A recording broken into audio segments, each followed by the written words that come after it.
Olá, tudo bem? Meu nome é João Paulo, sou professor de História e o tema da aula de hoje é o movimento tenentista, ou o tenentismo, como alguns chamam, e está aqui na lousa, certo? Esse movimento é um movimento de oficiais de baixa patente, na grande maioria os tenentes, mas com apoio de alguns capitães, nós vamos ver isso.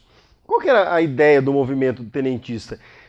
Nós temos que separá-lo, na verdade, antes de 1930, ou seja, antes da Revolução de 30, e pós-1930, pós-Revolução de 30. Antes da Revolução, esses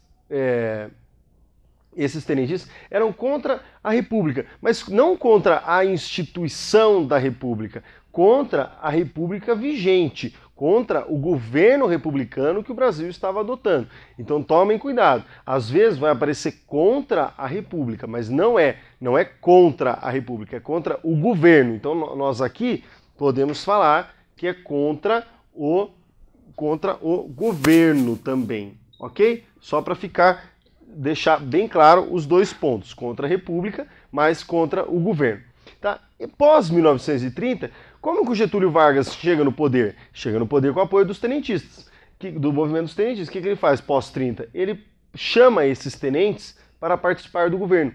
Então muitos tenentes acabam virando interventores do Estado, interventores dos Estados brasileiros. Nós vamos falar de um deles agora. Quem são os principais líderes desse movimento? Primeiro, e o mais famoso de todos, que vai ficar famoso pela sua atuação comunista, é o Luiz Carlos Prestes, que era um tenente que veio da região sul, tá? E vai caminhando lentamente até encontrar os tenentistas de São Paulo, movimento que começa ali Rio de Janeiro, São Paulo, e vai ter o apoio do Luiz Carlos Prestes vindo do sul.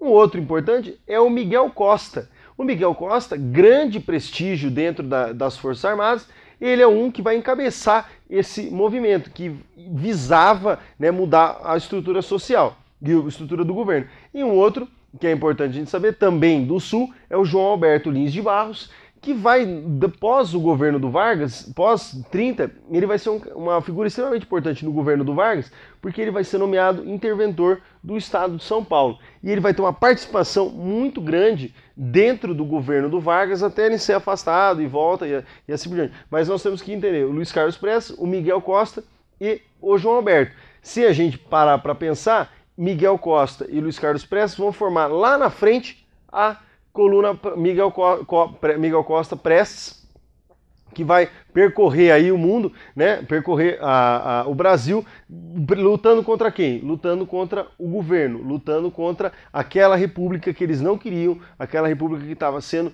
infectada pelo jeito como ela estava sendo governada. Muito obrigado pela atenção.